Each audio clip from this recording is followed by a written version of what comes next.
l'ANACT est née en 1976, elle s'est développée en tant qu'association nationale, et dans un certain nombre de cas, on souhaitait avoir porté, j'allais dire, des programmes régionaux. Il faut tirer son chapeau aux gens qui ont imaginé ce système, qui est de dire qu'une agence gouvernementale de fonctionnaires, donc l'ANACT, qui a pensé qu'un relais territorial paritaire pouvait l'aider justement à être beaucoup plus concret, beaucoup plus terrain. Le Nord-Pas-de-Calais a choisi plus tard de créer une association régionale paritaire. Et donc, il y a 20 ans, ça a démarré comme ça. On a créé donc une institution, c'est institutionnel l'ARACT, c'est une personne juridique, c'est une personne morale. Donc on a créé donc on acceptait donc d'y participer parce qu'on pensait en effet que les entreprises avaient besoin d'être aidées en termes de bonnes pratiques sur les conditions de travail. Donc l'idée étant d'aider les entreprises à intégrer dans leur organisation, et si possible de plus en plus en amont des projets, d'intégrer les problématiques de conditions de travail.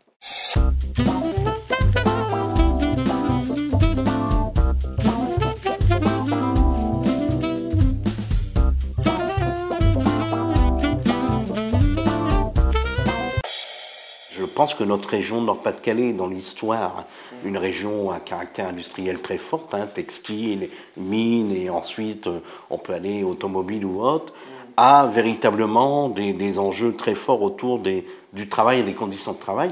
Ce qui justifie largement d'avoir une stratégie, une politique spécifique pour notre région Nord-Pas-de-Calais quand on parle d'usure, de pénibilité, de conditions de travail.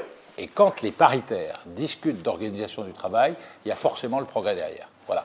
Donc l'ARACT qui arrive dans le Nord-Pas-de-Calais il y a 20 ans a été soutenu, a toujours entretenu avec la région des relations extrêmement précises sur les différentes thématiques qui étaient celles de la région, qui évoluent d'ailleurs au cours du temps. Mais l'ARACT est un élément très important du dialogue social dans notre région.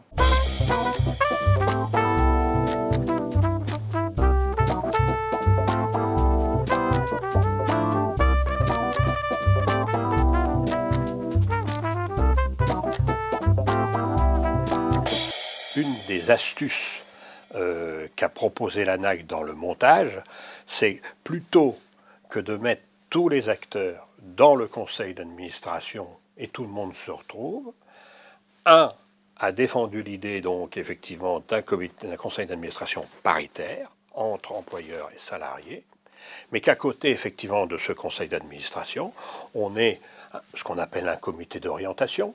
Certains diront un comité des sages, d'autres diront c'est un comité de personnes expérimentées, mais dans lequel, et là aussi c'était intelligent et astucieux, on met les financeurs. Et dans lequel un débat se fait là beaucoup plus élargi, qui va au-delà du conseil d'administration et qui vient proposer au conseil d'administration des axes de travaux sur du court terme, du moyen terme, sur des expérimentations. Ça nous a permis justement, nous, d'être aussi exemplaires dans notre région par rapport à l'idée de monter des études, d'étudier des sujets sur lesquels on n'avait pas forcément travaillé ailleurs.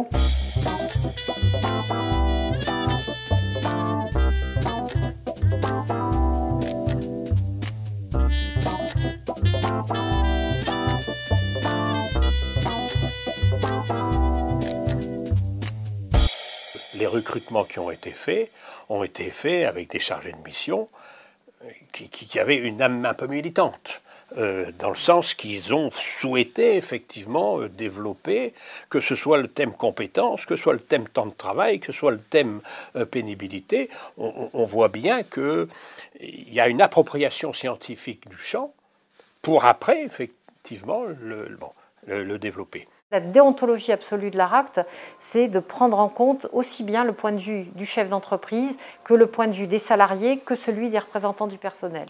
Et ça, c'est un outil extrêmement important pour les pouvoirs publics sur des experts qui s'intéressent au travail réel avec une approche la plus objectivée possible.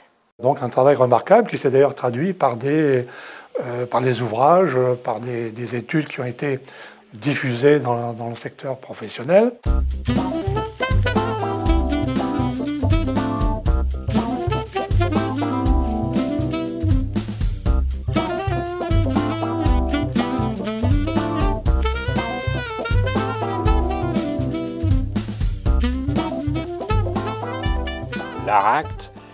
structure qui a permis de faire rentrer le risque organisationnel dans les problématiques prévention, santé, sécurité.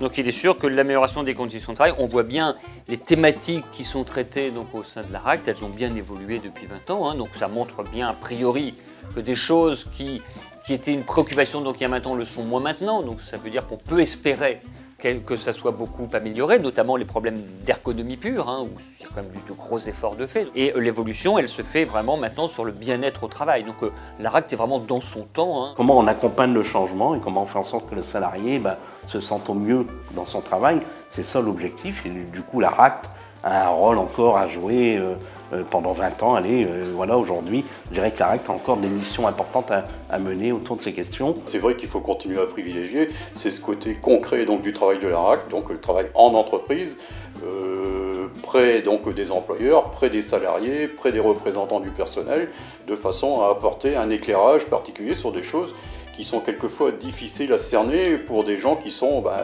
le nez sur le guidon, quoi. Et ça en lien, en partenariat avec un réseau ANAC, où on a l'appui quand même de spécialistes, parce que c'est important, donc qui en est aussi, donc de spécialistes de l'ANAC pour aider à ce que ce travail de terrain donc soit efficace et puis soit vraiment un modèle de bonne pratique. Et donc, il y a encore à faire, quoi. Encore beaucoup à faire.